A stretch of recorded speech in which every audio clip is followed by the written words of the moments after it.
Hey, everybody, welcome back to another episode of the Hemmings Hot Rod Barbecue Podcast. This is 2022, which is mildly shocking to me because last year just came by in a flash.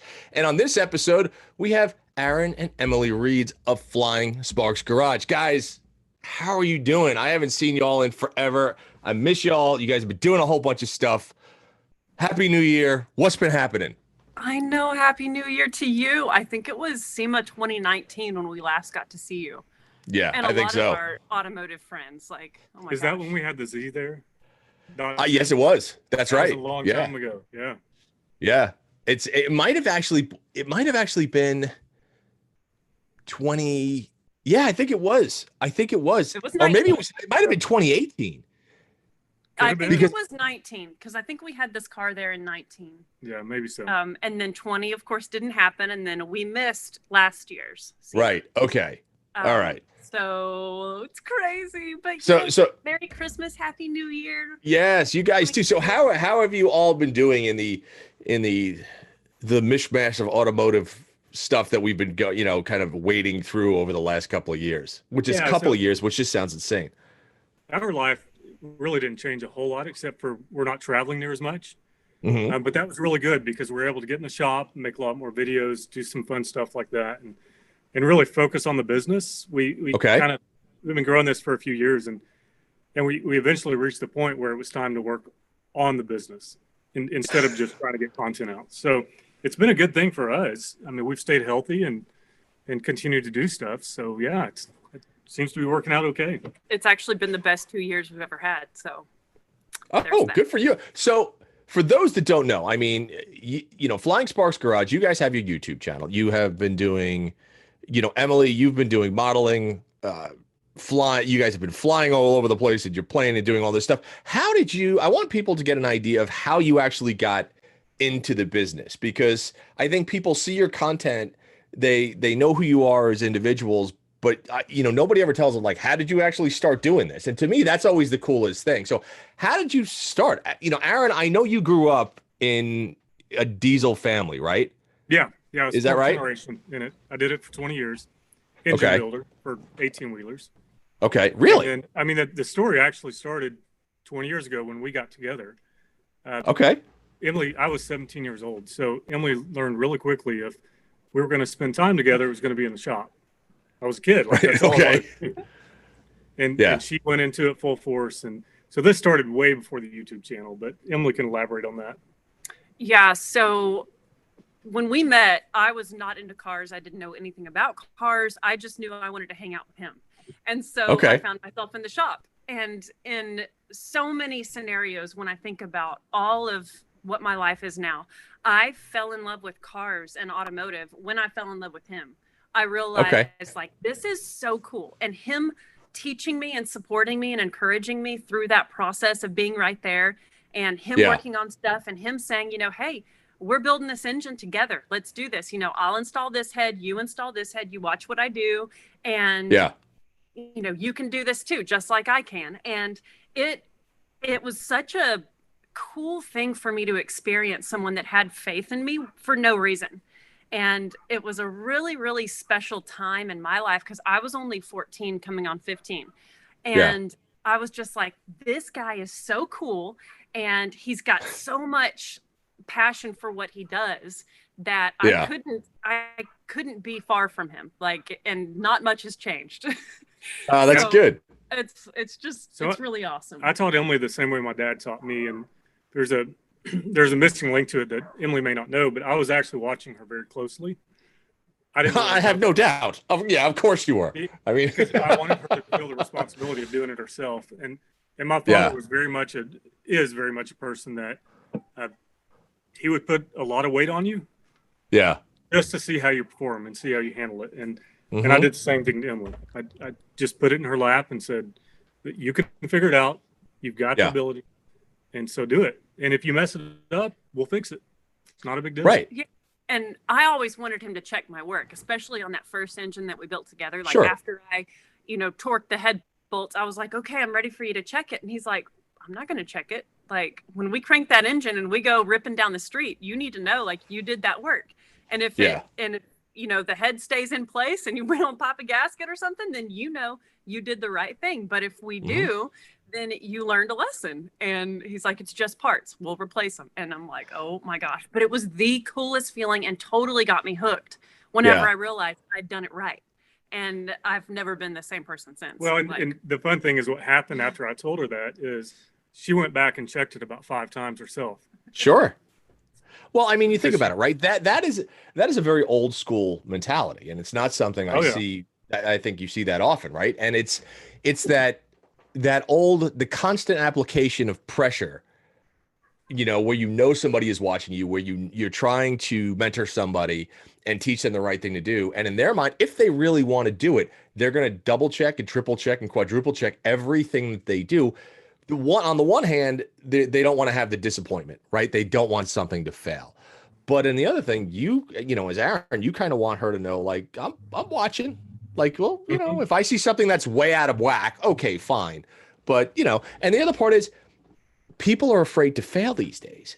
And that's the other thing that, everybody wants to come out of the gate swinging, get everything done the first time. And it's like, I tell everybody, like, before I ever succeeded in one thing, I failed at hundreds of things. Oh, we did too. Right? Totally. It's like that saying that says a successful person is a person that failed constantly but kept trying. Like, absolutely. That's absolutely right. A really funny thing in our life is, we obviously get a lot of YouTube comments, and the common thread is, you guys are so lucky you just get to build cars and make videos and hang out and you get to travel and all this cool stuff. The audience doesn't know that this is number 6 business for us. That's right. They have the audience. It's an interesting thing because especially as personalities, right? They think that all of a sudden you just appeared and that you all of a sudden had this channel and people came and flocked to you and that you've been, and it's like, I've been doing this for 30 years, right? I mean, Aaron, you grew up in the business. Like someone taught you to do this when you were a kid. Emily, Aaron taught you to do it. And, everything, the other part of it is people don't realize that stuff costs money. Like, you look behind you, you're in a big shop, right? A business had to have paid for that. Money had to have come from somewhere for you to be able to set that up and afford that. And most of the time, nobody wants to see what goes on behind the scenes. They never want to see how the sausage is made, right? Where for me, that's the most important thing. Like, I love that part. I love that. Like, that's why. That's why I think, like, so you grew up, said 4th generation, working on big rigs and stuff like that. Is that something, the whole wrenching thing? Are you still doing that? Is that still the main core of your business? No, I'm not. So we're full-time YouTube. I quit my business in January before COVID. So that would have been 2020, I guess. Yeah. Okay. We had finally got the revenue up high enough where I just left the business because I was tired. I mean, that's a long time in a very tough industry.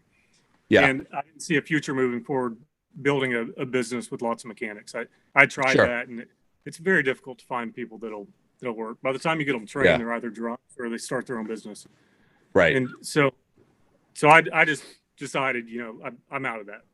Okay. And so for 2 years now, it's just been working on this stuff, building our own cars and trying to learn how to use the camera and how to, Emily's getting really good at editing. She's been good at editing for a long time, but we've just kind of been working on those parts of the business together and trying to grow it that way. So when you go ahead, I'm sorry. I was going to say, so with the transition for him, my business, which is modeling and acting that I've done since I was 14 or 15, all that came to a screeching halt with COVID. So like everybody stopped shooting, commercials stopped being shot. Oh yeah. We were actually booked for a couple of commercials that just totally went off of our radar because of COVID. So that gave us the ability to focus 100% of our efforts on Flying Sparks, which has been really cool.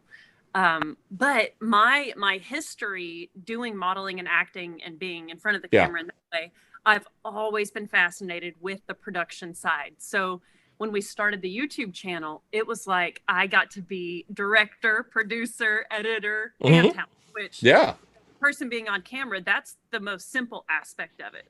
I mean, like you don't even add in the portion that you're building cars or building engines or doing suspension swaps or whatever. Sure. Like that's hard. But all of the production aspect of lighting, setting the cameras up, going over all of the material, making sure you don't lose content, Sure. Oh editing yeah. it, and then the whole side of working with all these awesome companies that, you know, YouTube, Instagram, TikTok, Facebook, all of those platforms are now marketing. And it's the Yeah, that's coolest right. marketing ever because you're essentially marketing through real people. It's not like an ad on a TV station that just, Right. it's heartless. You're marketing through people that are genuinely, I mean, we're fans of Cummins before we were working with Cummins. And so it's Right. like, dang, this is awesome. So that's a whole nother Yeah. aspect of the business, which is working with all those amazing companies. So, I mean, we'll wear a lot of hats and people Yeah, don't and really realize that. I think your point is spot on, right? When you previous to YouTube and Instagram and Facebook and all that stuff, right? If you were going to be some kind of personality, there were two ways to do it, right? You would go into acting and you would get on TV or you'd do movies or commercials and things like that, or you would be on radio. And then YouTube hit, and all of a sudden it was the world was wide open, right? And so you could produce content, and the audience that you would reach, they're more your audience is much broader because people can search out things that they like, and they might, we're on television, it's like, well, this show is this and this show is that, and you can't really search for it, whereby on YouTube you could search for anything. And then the other thing is, my dad always used to tell me, like, if you think something is, because my tastes are all over the place, right? But if you think something is great, if you think something is cool, if you think something is interesting, somebody else is going to think the same thing. And you just have to say, well, I'm going to follow what I like. And if people like it, cool. And if they don't like it, that's fine too. They don't have to watch it. And I think that's what you guys have done. You've created this fantastic niche, but it's not really a niche because it's... Okay, sorry about that. Had a microphone glitch, which happens when you're recording at home in home studios and whatnot. But one of the things that we were just saying was that, what YouTube is kind of like the Wild West, right? So you'll come on, you'll produce content that you as an individual like, and you're not specifically catering to an audience. You're just saying, this is what I enjoy, what I like to do, what I like to wrench on. And if you want to come along on my journey, I'll take you there. And if you don't, that's fine too. Just keep scrolling and do something else. But when you started your channel, when did you realize that you had something? When did you realize, like, holy shit, people are looking at us and people are commenting on us? And when did you realize that this could turn into an actual business? So I think from the onset, we looked at it as a business. We weren't dabbling in it from the beginning. I think that a couple previous businesses ago, we were doing diesel swaps, Cummins swaps here in this shop, and Aaron started making videos on his Cummins swaps. And I wasn't really in the videos, like I helped him shoot it, but this was sort of at the early days of YouTube and early days of social media marketing. And we realized, like, okay, we're not ready for an infrastructure to go anywhere, because we started getting all of these emails. Well, we got and overwhelmed. Calls. Yes. Yeah, of people sure. wanting Aaron to do diesel swaps. And we were like, Sure. oh, this is really powerful. And we realized, like, we don't want to do that. We can't make money doing that right now. Right. Like, that's not going to be our jam. So we kind of moved away from that. But we always had that in the back of our minds, like, okay, that would be really, really cool to do together. So Aaron had gotten me headers for Christmas 2014. Okay. And we had Roxy on the dyno. Roxy's right up there. I don't know if you can see. I guess you can see her. Yeah, we see belly. Underneath. You see the oil leaks.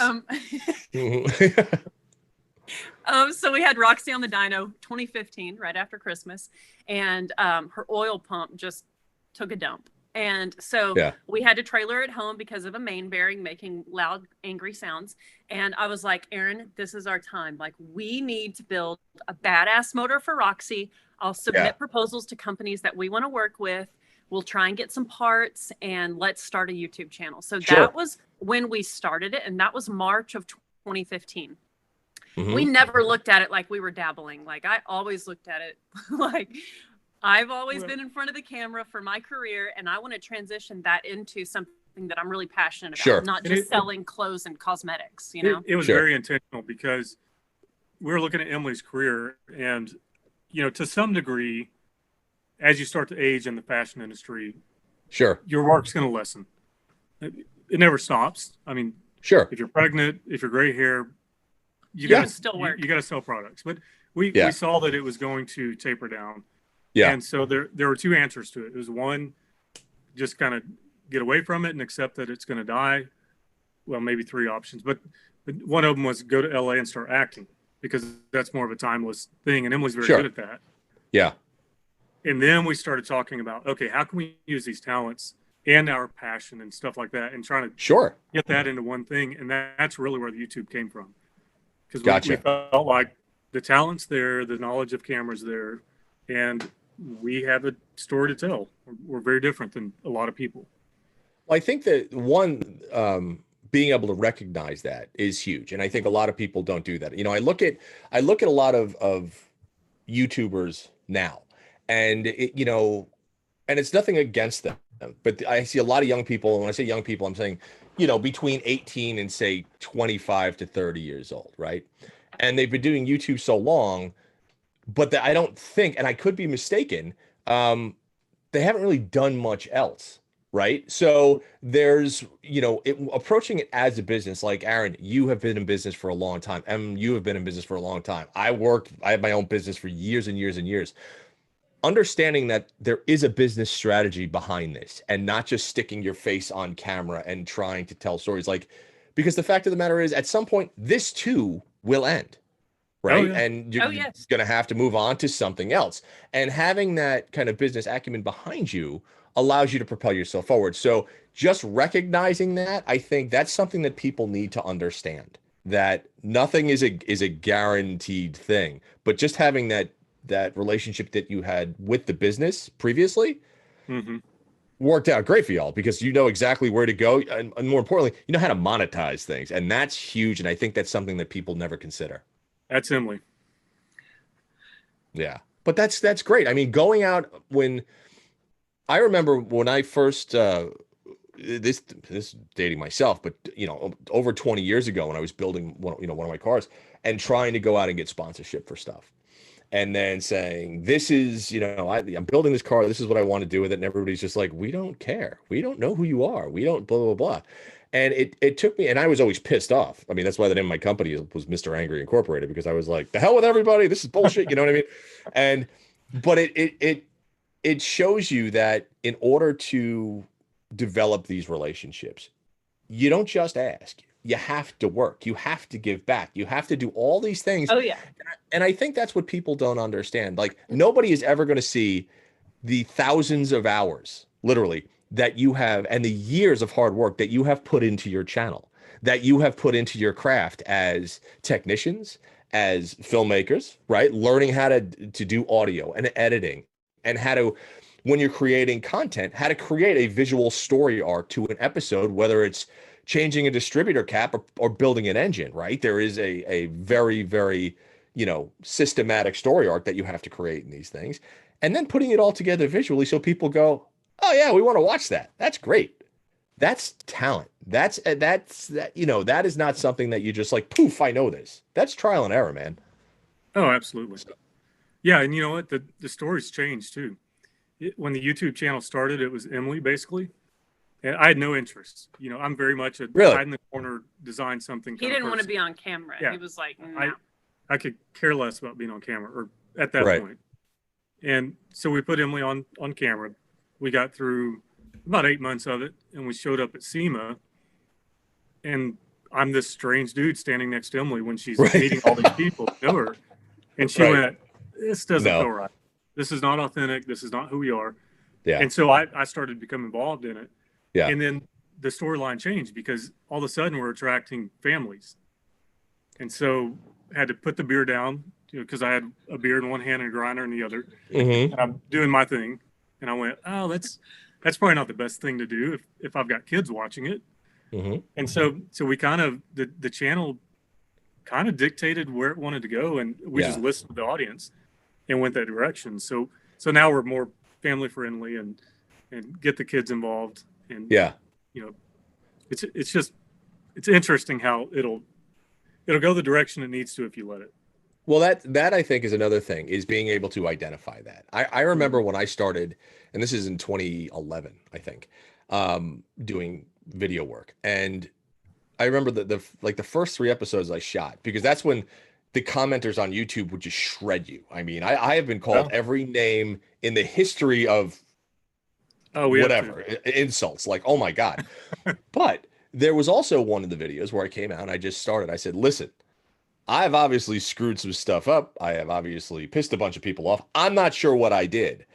Just tell me what you want to see. And it was that moment where the audience all of a sudden turned everything around and said, Mike, this is what we would like to see you do. This is what I would like to see, or I'd like to hear stories like this. And I think so many times people don't listen to what their audience says. And like Aaron, like you just mentioned, you know, you put the beer down, you put the grinder down, you know, you pick up the grinder and start doing other stuff, but your audience will let you know. They will tell you what they like about you, what they don't like about you. And listen, I'm not saying to lose your individuality, because that's what makes you wonderful hosts and a beautiful couple and makes your social special. But you have to listen to the audience. You have to. If you don't, you're just like shooting yourself in the foot, you know, and so many people do that. I don't understand it. So. Yeah, I love reading the comments. I mean, there's a lot of mean stuff that people say, but honestly, I go in and I respond to people, and with kindness, and 9 times out of 10, I give them a chance to take back or rephrase whatever they're trying to say, because most times people have good constructive criticism. They just say it like jerks. And they don't realize that that person that they're talking about is going to read it and respond to it and say, hey, you know, I really appreciate the time to comment this. I will work on that. I really appreciate, you know, you watching. You could have said it nicer, you know, and they'll come back and they'll be like, oh my gosh, I'm so sorry. I didn't know that you were going to read that, or I didn't. Yeah, That's I mean, right. It's really cool how you can turn people around, and we get way less mean stuff because I go in and I respond to it. Yeah, there was a shift. Yeah. And I don't know if it's because the haters will go in and like take a sip of all the haterade that I've responded to, and they're like, okay, well, this is a real person that cares. I'm not gonna, you know, be rude, or I'm gonna rethink my constructive criticism or whatever. It's really it's an interesting community. And each platform is different. You know, Facebook has its people, YouTube has its people, Instagram has its people. So it's really, all in all, it's really, really cool. Well, and the neat thing is, you know, over time, as you respond respectfully to people, we've had a lot of people that are extremely rude, and we'll go back and say, well, you had a good point. Like, we did mess that up. But, you know, next time, let's say it a little nicer or something like that. And over time, when your audience, when your audience sees you responding like that, they become like these warriors. And after you build that audience, then you really don't have to respond as much anymore. Well, no, you don't. The people that are truly fans, they attack them. Oh, they do. You'll find that they start to self-police. And I think that's the biggest thing, right? Whereby if somebody is like, well, Aaron said this and this is garbage, and Emily, you don't like her, you're going to have, whereby you might have had one person behind a keyboard at some point that was like, I should respond, but I don't know if I'm going to. Now you've got a host of people coming to your defense, right? Because they understand that you're doing this not only for your benefit, for entertainment, and because it's something you love, but you want to make them happy. And I think that so many people don't realize that. And the other part is being able to connect with your audience. It's huge. Like being able to, like, if somebody sees you at SEMA, to come up and be like, hey guys, I saw your stuff. Having that feeling that you are approachable, that you will give them, even if you're crazy busy, a minute of your time to just say, listen, thank you so much, whatever. That's massive, because there are so many people that won't do that. Except at the urinal. That's one time I won't talk. That's strange. That's happened a few times. I've had that too, man. I've had that too. And you're sitting there and you're like, my man, like there's stuff happening. Like we could talk later. If you give me give me 2 minutes. Yeah, let's meet at the sink and wash our hands together. Yeah. Yeah, that's I've had a couple of those instances where I've also had a couple of instances where I've had people that have said really nasty things, and I've actually met them in person and confronted them Yeah. about it. That's always fun. That's my favorite Oh, because you're just like, hey, I know who you are. You're the guy that called me a this, and that. And they look at you, and for me, they're generally like, oh shit. Yeah, exactly. And I was you gonna know, say. but and you just say, listen, why did you say that? And you don't say it with any malice in your voice at all. It's just, hey man, I'm just curious. Why did you say it? And I'm literally asking you because I want to know the answer. Did I really do something to make you come at me that hard? And 9 times out of 10, they really. I have yet to have one person that's just like, it's because I hate you. You're the worst, you know. So But let me ask you this: what are you guys working on now? Right. Oh, actually, before we do that, I want to know about this plane because you guys are flying all over the place. Who was the first pilot, and how did flying come into this? And how does that affect? Do you, as pilots, do you go in and fly because it's something you absolutely love, because it takes your mind off things, because there's a mechanical aspect? Just because I'm not a pilot, and I'm like, I would never trust myself behind the yoke of a plane. Just how No, did that happen? it's fun. Yeah. So we enjoy it. It's also, weather permitting, it's faster. So we got a 2 hour drive to DFW airport. Mm-hmm. And then you wait at the airport for 2 hours, so you're 4.5, 5 hours in before you ever get on the plane. Mm-hmm. And then you jump in it, fly another 3 hours, go through security, all that stuff. Mm-hmm. So we can normally drive 2 miles, load our airplane up, and be like in Indy. We can be in Indy in 7 hours from Dallas, Right. or close to Dallas. So that's one aspect to it. It's also really fun. It's more relaxing because we Yeah. trim the plane out, we kick back, and we just have a conversation and Yeah. visit. And it's about the same price. Right. Okay. The way we got into it, we both have different stories. My grandfather, who I never knew as a pilot, but he was one. He was sick by the time, I got old enough to start having conversations. But Okay. he was a pilot probably in the 70s. My uncle was also a pilot who I did fly with. Unfortunately, he passed away young, but I still had those memories of him. Yeah. And how Sure. cool that was. But the really funny part of it is we were taking a trip to Chicago. Emily had a modeling job, and I was mortified of getting on the airplane. Just scared the heck out of me. And I thought, man, this is not a way to live. Like, we've got a lot of opportunity. There's a lot of places we want to go, and I can't be like this. And What was the reason that you were nervous? I didn't understand how planes work. He started overthinking it. Yeah. He, as a little Interesting. kid, he was like, oh, this is fun, like jump in this little airplane. And then his kind of young adulthood, he didn't go anywhere, no commercial flights or anything. And then I was always traveling, but Right. I got a job in Chicago, and I was like, hey, you should come with me. So we got him a ticket too. And when the time came, he was like, I feel really nervous to get on this big airplane because I'm so mechanical. I work in broken engines every day. And he was Right. like, what if this damn thing breaks down? There's And I'm just too many sitting there things to like, go wrong. Yeah, he just didn't understand how it worked. And that was what started. Yeah. So I began to think about that. I was like, if I could understand the machine, I could probably get comfortable with flying. And so I went to the local airport and booked a flight and started taking lessons. I was like, if I can get my brain around how all this functions, then I'll be okay. And then now we've owned the airplane 6 years and traveled all over the country in it. That's fantastic. Now, Em, do you fly too? Do you have a pilot's license as well? I do not. I have a few instructed hours with an instructor, but I've yet to delegate the brain power to actually getting my license yet. She flies a lot though.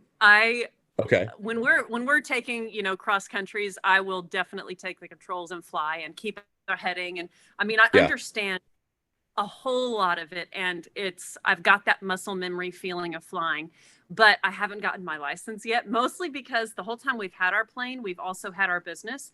And I've outlined all the reasons why I stay so overwhelmed, and my noggin, my little pea brain, can only handle so much.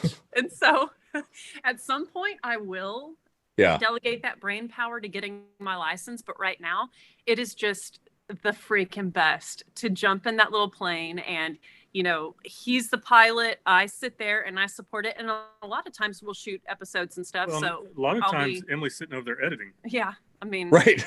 We'll shoot for a few days and then jump in the plane, and she's over there working, and I'm going to the next destination. Yeah. Right.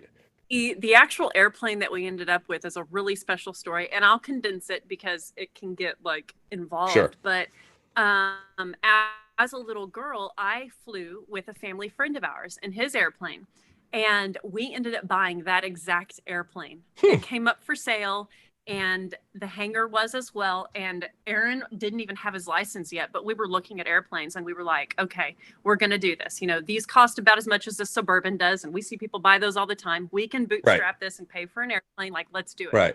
So we were looking at airplanes. His airplane came up for sale, the old man that I used to fly with. And I was like, Aaron, that airplane is the one. Like, it is. Yeah, this is a sign. Special. This is so beautiful. Yeah. And we've got to have Don's airplane. And it belonged to our friend Don and his wife Ellie. And I grew up watching them take trips all across the country and just having a blast. And so we bought that airplane and named it after his late wife, Ellie. So our airplane's that's wonderful. And we bought the hangar too. Yep. And so it's literally like 5 minutes away from our house. Our little airport is. That's fantastic. And it's such a special airplane. Not to give it away, what state are you in? We'll just keep it with that. We're south of Dallas in Texas. Okay. Yep. So with being down there, okay, so that's a nice thing because you don't deal with Midwest weather. You're not dealing with snow and I mean, it's the same reason that like most months we don't. Well, I mean, but are you guys originally from that area? Mm-hmm. I'm 2 miles from my family farm, and we're about 70 steps from Emily's family. Yeah, the house I grew up in is right there. Oh wow. Okay, so then we bought you guys adjoining property to my family's property. So you all never grew up you never grew up in snow and ice and dirt and okay. So like literally get the gist of how I grew up. All right. So because I grew up in Brooklyn and the island and worked in New York City for a million years. So the whole weather thing, that's one of the reasons that I live in California now and not back on the East Coast. Because like we all watch the news and you'll see, poor Nick, where he is right now, our producer, he's covered in, I don't know how many feet of snow.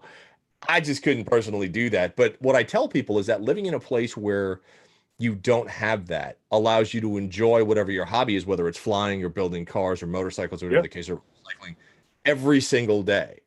Right. And that's a big thing. Obviously, you have the cars behind you, which I kind of want to get into next because, that Z behind you, I know, you've got the GTO that you've had forever. Aaron, is that literally your first car? First car. Yeah. Really? I bought a few. So my first car I bought when I was 11 years old and rebuilt the engine on it and flipped it. But the first one I drove was this right here. That was my first car. Yep. So is that something? So explain to everybody what that car is and what you've done to it, because it's a great looking Z. Yeah. So it's a 1978 Datsun 280Z.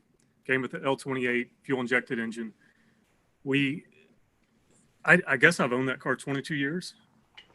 I've always been really special. It's one of those vehicles that has also always been, it's given me a lot of trouble over the years. That original fuel injected engine was a bit of a challenge, and I bought it in 98 probably. So the people that knew how to work on it, they weren't around anymore. So, sure.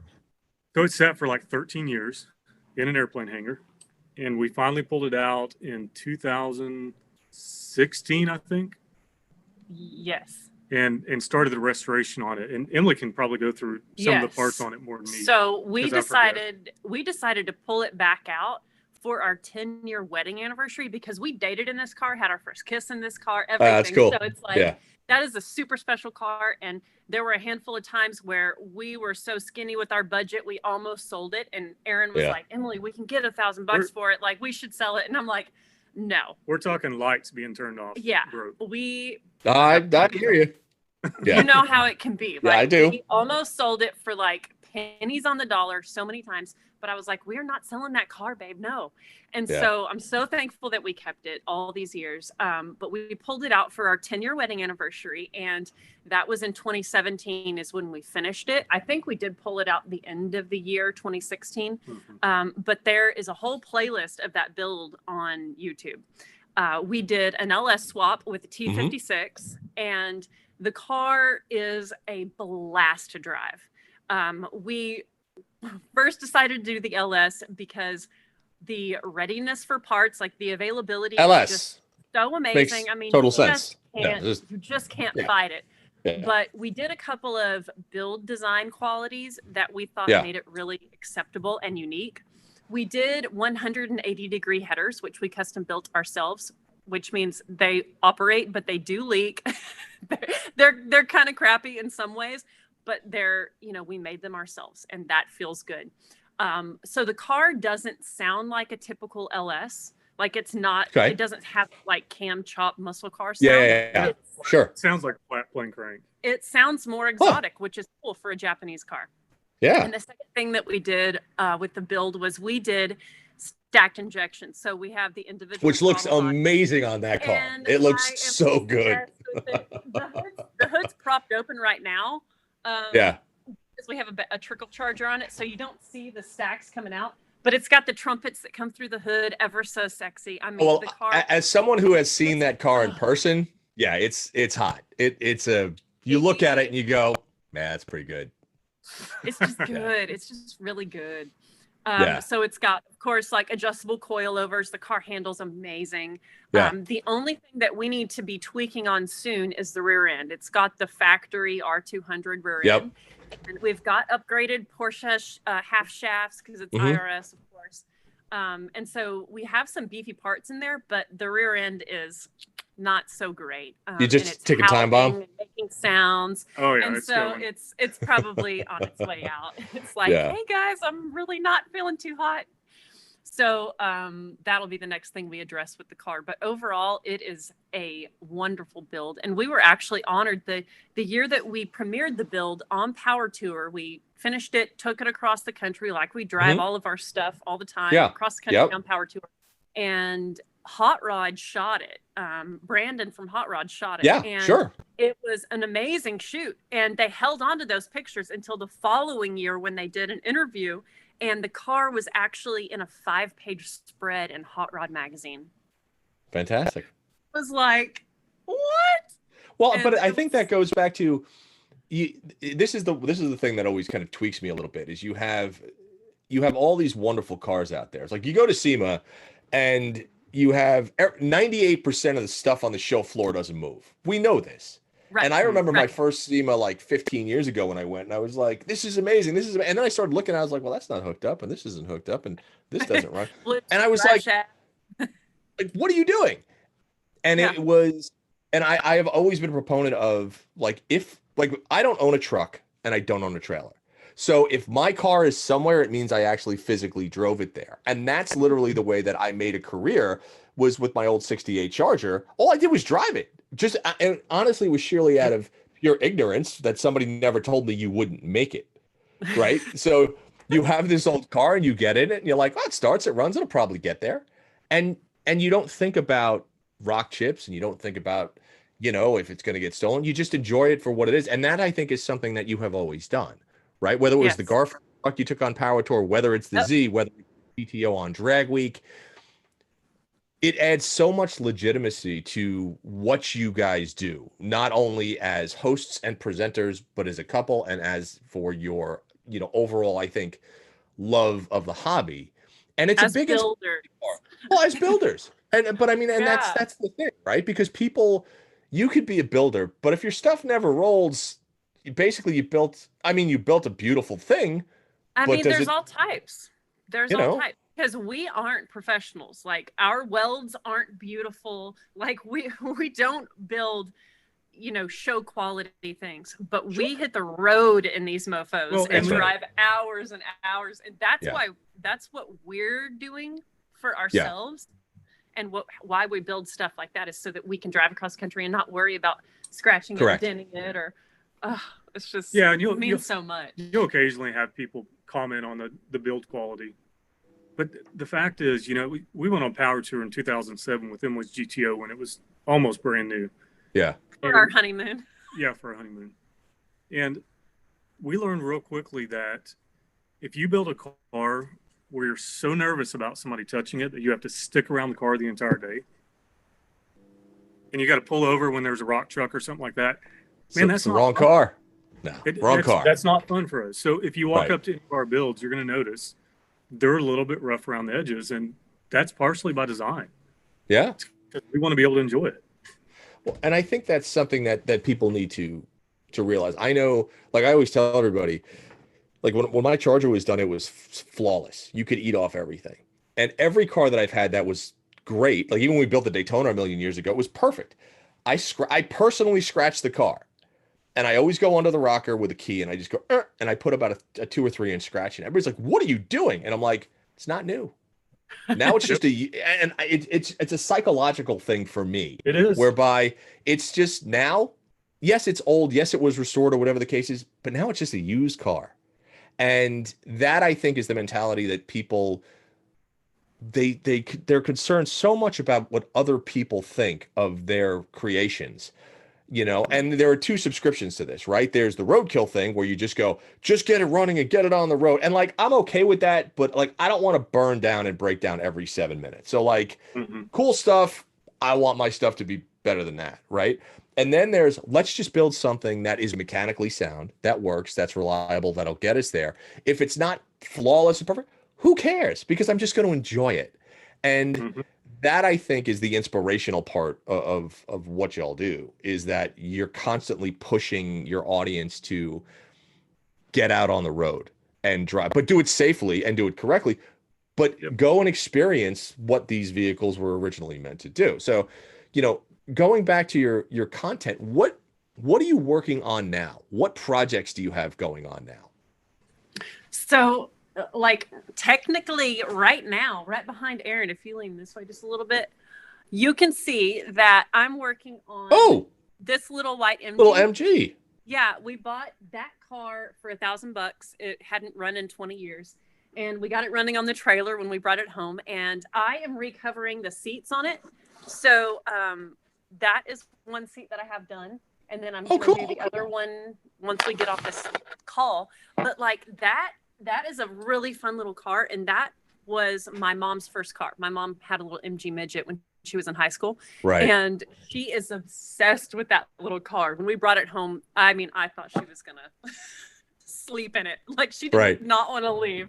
And she's so cute driving it. So we bought all fresh interior, fresh carpet, fresh seat covers, a fresh shift boot. And that's what we're working on today. We put a soft top on it already. Mom and I did. Yeah. And it's really, really fun. And people love seeing us involve the family in our projects in here. Like we have our little niece that's been on the show since she was 3 years old. Who's and adorable. People have gotten to see her grow up in the shop with us, and she loves working on stuff. My mom, loves being in here with us, and this car means a lot to her. So she's going to be really excited to see the interior come together, and we got the title in for it. So we're going to get it insured, and so she can be tooting around in that little car. So that's going to be really fun. But we did just get some parts in for the Bronco. We're going to be working on it soon. And that's is that like a 73, 74? 73. Yep. Okay. And it's a runner. It's got a new engine, new automatic overdrive. We just put a soft top on it a week ago, I guess. Okay. And so we can use it in the winter because that hard top's really difficult to get on and off. Yeah. And so we normally just leave it off and then we drive it on good days. But now we've got the soft top we can throw up. And then what else we worked on? Our Chevy Love. That's a project. Yeah, that's a diesel, isn't it? Yeah. Yeah, we converted that to diesel probably 10 years ago. Wow. Okay. Diesel. Yeah. So what do it's you? a cool little truck. I know you guys. You work with Ford, and you have that big Is it a 450? Which is a stunningly beautiful truck. But what do you drive most of the time? Like, what's your go-to? What's your go-to old car? Where you're just like, you know what? I just want to drive something fun. Which car are you walking to in the garage? Well, the Bronco. The Bronco is our go-to old car. We do drive Zen. Zen's on the bottom. Roxy's on the top right now. I usually have Roxy out and ready to go, but right now we had Roxy on the lift, Zen easily to drive, and then the Bronco easy to drive. But our daily is this little Audi A3 TDI hatchback. Oh, perfect. And that car zips around. It's got a stage 2 tune on it, so it's actually pretty freaking peppy. Yeah. And that car does great. Like, we love that little car. And then we drive the F450. So in our driveway right now, to go run to the grocery store, parts store, whatever, it's the F450 or the little Audi. But then you talk about different ends of the spectrum. Jesus. Like, I know. You got one that's the size of a thimble, and the other one's that's like the size of the Empire State Building. Holy cow. Right. Wow. Yeah. Okay. What's funny is Emily's more likely to get in the 450, and I'm usually for the A3. Right. Okay. I'm a small diesel engine guy. Like, I love that stuff. Right. Got our little diesel car. And I love the F450. I'm obsessed with that truck. Oh my gosh. And trucks are good, man. Soon. Yeah, oh, it's is actually, we got the word that they got our new truck in, which when we first signed the deal with Ford, we were supposed to get a new truck every year. And so that truck that we have right now is a 2020, and we got it at the end of 2019. So we were supposed to get like a 2021 and a 2022. But because of COVID and the truck shortage and all that, we've stayed with the 2020. But we did just get word that they got us a new truck in, and I'm not even sure what year model it is. I don't know if it's a 22 or a 23 or what, but they're going to take this truck truck back, and it's going back to Detroit, and it's going to be auctioned off. Initially, they were going to initially they like the pre-production models, they crushed them. Yeah. So when we first, got the truck, we were like, we're the last people that are going to get to drive this. And they're like, we always crush them. But I guess with the truck shortage, they've decided maybe we shouldn't crush them. Maybe we should sell them.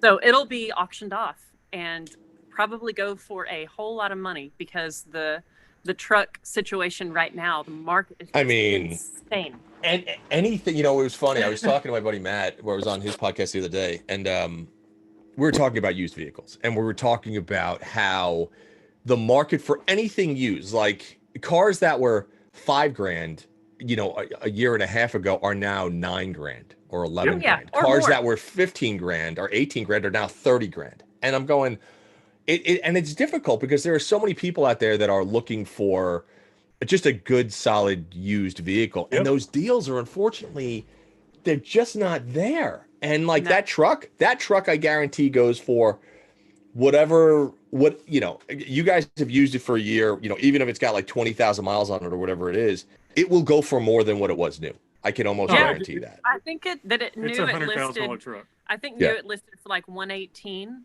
and we have put about 30,000 miles on it. But it's still gorgeous. I mean, that truck is, oh my gosh. It'll probably go for that or more. Yeah. 100K, sure. 120 maybe. Who knows? It's mind blowing.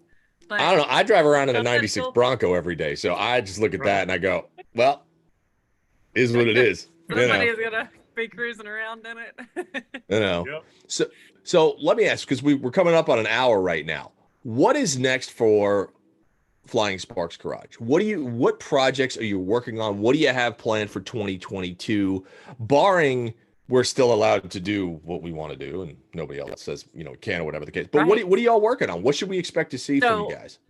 One thing that we haven't discussed quite yet is all of the marine stuff that we started doing on the channel last year.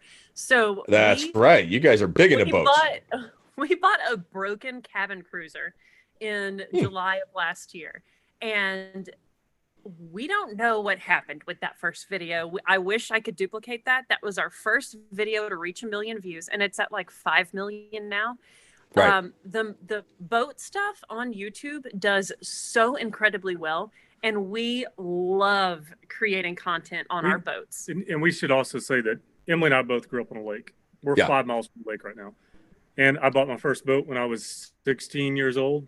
Yep. With a blown engine, put a new engine in it, and we enjoyed it all through high school. We've always been into boats, but we've never made videos on them. But when we found this broken boat, and we were like, dang, we can buy a yacht for $5,000 and like fix it and have it, and it's amazing. Yeah.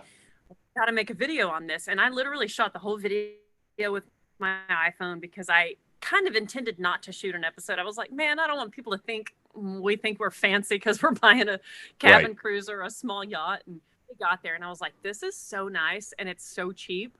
And we got the trailer too, a big triple axle aluminum trailer. Like, oh my God, the whole deal was just amazing. I was like, we have to do a video on this. So we shot it all with the iPhone and the video just did amazing. So we're going to be doing, in addition to all the car stuff, and we're also doing let's see, an enclosed trailer conversion that's going to have like living quarters. We're also working on that. We're going to be doing lots of boat stuff as well, like taking the boat to cool places and adventuring in it. And because it's old, it will probably break. So we'll be inching on it too.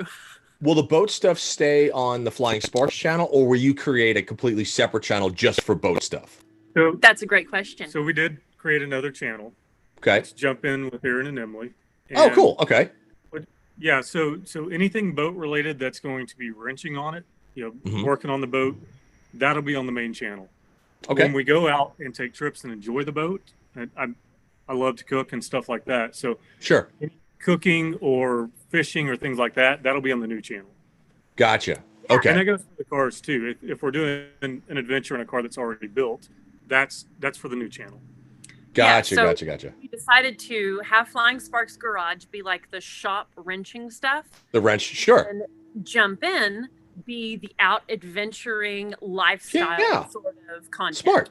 Because we had a lot of stuff that didn't fit putting it on the garage channel, and we were like, man, let's just start another channel that we can put like cooking stuff and camping stuff and road trips and stuff like that. So that's we started that midway through last year, and really haven't put our effort into it like we should. But we've been busy with Flying Sparks. Yeah, it's not like you guys have been just like sitting around eating bonbons. That's the Well, it's interesting.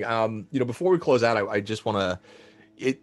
People get impressions, right? So like you said, you don't want people to think like you're, have all this money and stuff like that. What I always tell people is like, you have to look into stuff. Like people look at a lot of the stuff that like I have like because I have a bunch of cars, but I have never, ever in the history of the world paid over $34,000 for anything that I own, and it's like, because I don't feel that you have to have a wonderful kind of fun stable of stuff. Like I paid 10 grand for my Bronco and everybody's like, how much? I'm like, I paid 10 grand. I paid less than like a whatever, I paid 6 for mine.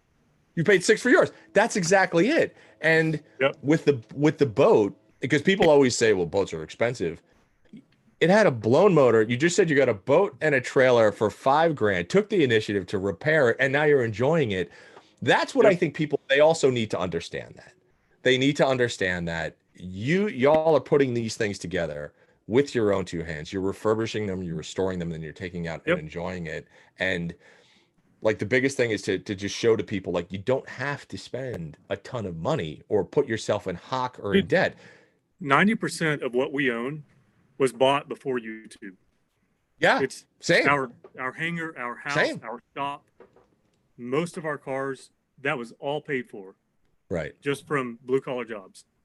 Yeah. So, for everybody who thinks, they're just an overnight success, just dig a little deeper, folks, because it generally doesn't work that way, So, well, let me ask you, where can everybody find your stuff? Where, and talk about whether it's the website and whether it's you for modeling and acting, if it's for Diesel, where's everybody going to find y'all? Right. So on YouTube, we are Flying Sparks Garage. And then the lifestyle channel is called Jump In with Aaron and Emily. And then social media platform wise on Instagram, Flying Sparks Garage. My username, my personal account is I'm Emily Reeves, and his is Pilot Reeves on Instagram. And then TikTok, same. Let's see, neither of us do Twitter much anymore. Facebook, Emily Williams Reeves on Facebook and Flying Sparks Garage on Facebook. But YouTube and Instagram are our main platforms that we really enjoy the most. Okay. As far as modeling and acting stuff, my mother agency is what it's called. My main agency is Kim Dawson here in Dallas, and they are amazing. So if you want to book me for some big campaign, that's who you call. And the thing is, if you drop us a message on Instagram or drop us a comment on YouTube's Flying Sparks Garage, whatever. Chances are we're going to read it and we're going to respond. We respond to most every message. We're very, very accessible. Yeah, and if you think because Emily has 10 times the followers I do on Instagram that I'm more likely to respond, it's not true. He's bad. He's bad at social media. Well, guys, thank you so much for obviously two of my favorite people in the world. Your channel is amazing.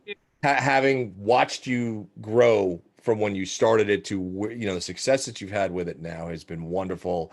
It's inspirational. It's fun to watch. I think you have brought so many people into the fold of not only playing with vehicles, whether it's airplanes, cars, or boats, but also the family aspect where your content is just fun to watch for anyone of any age. I think that is absolutely outstanding. And I haven't seen you guys in forever. That's got to change because that's not working for me.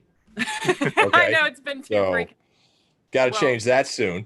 You are absolutely awesome. And I've loved knowing you as a person. I know like when we were on TV and we were going through TV contract stuff, I would always call you and be like, okay, I'm working on this. I'm working on that. I appreciate you always being a soundboard for all that and a mentor through all this. Like, you're just so awesome, and we love and appreciate you so much.